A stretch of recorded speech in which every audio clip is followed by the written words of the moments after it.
everybody and welcome back to my channel. I'm Sophia from Jessie Handmade and So Jessie Sewing School, and today I want to share with you one of my favourite techniques, and that is how to do a ladder stitch in your finished items that you have gaps in. So if you are ever sewing anything that you've had to turn the right way through a gap, this hand sewing technique is how you get a really beautiful, neat finish on your items without any of the stitches being shown on the outside.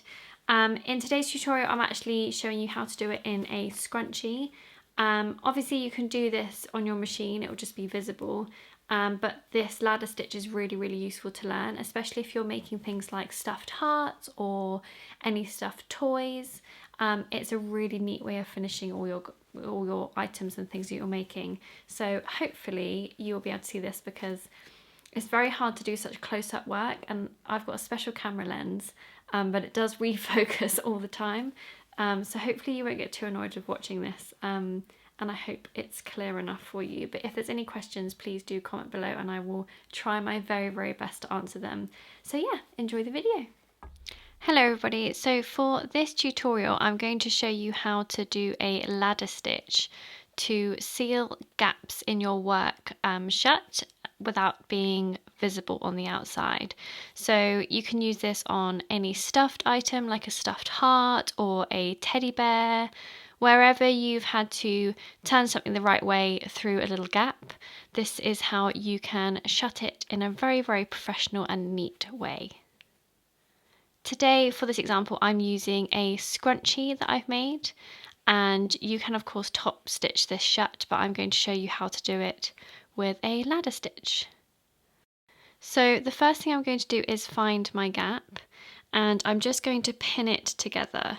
So I'm going to get my edges and just pin them. You may want to press this first with an iron to get the same seam allowance so that it's all lined up on one side.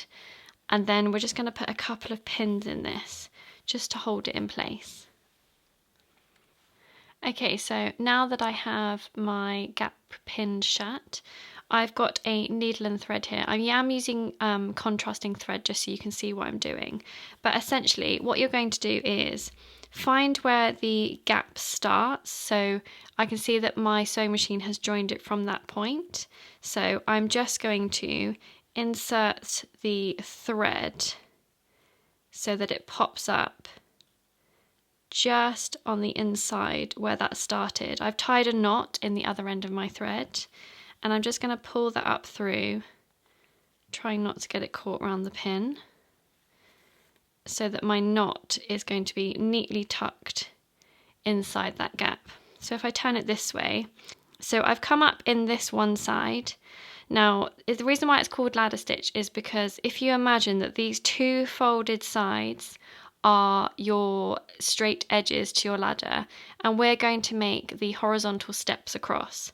So I've come up through this side and I'm going to step across in the exact same position but on the other side of the ladder. And I'm going to do a stitch upwards in that same side. And then now that I'm on this side, I'm going to step across back to the first side and again do one little stitch up. And you'll see that as I do this, I make the little steps across, and when you pull it tight, you'll see that if I pull it really tight, it disappears. Obviously if you're using a matching thread, this would be hardly visible at all. So I'm in this side, so now I'm going to step across to the other side and stitch up.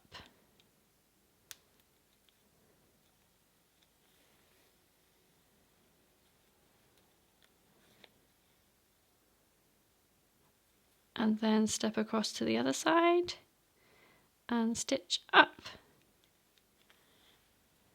And you keep going like this until you've done this whole side with little steps going across.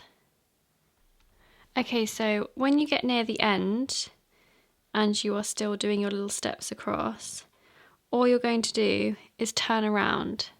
So once I've now got here, I'm going to flip it this way, and I'm just going to do a few more steps going back down the way I came, but I'm going to try and come up in between the stitches before, just so that they're really, really small. Because don't forget, you want to almost match the stitching that your sewing machine did. And your sewing machine has done them really, really close together. So we're going to try and get our stitches to be the exact same size as our machine stitches, or close to.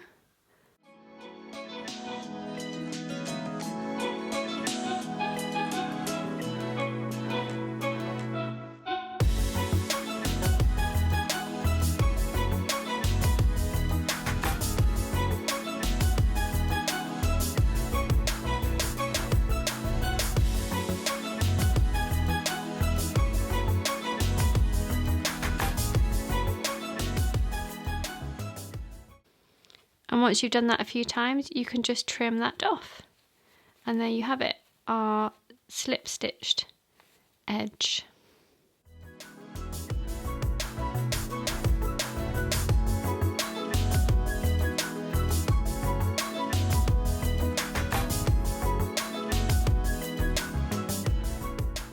So thank you so much for watching how to do a hand sewn ladder stitch in all your items. I hope it was useful to you, and I hope that it gives a professional finish to all the items that you're making. And yeah, hopefully I will see you again soon for another video. Happy handmade, everyone!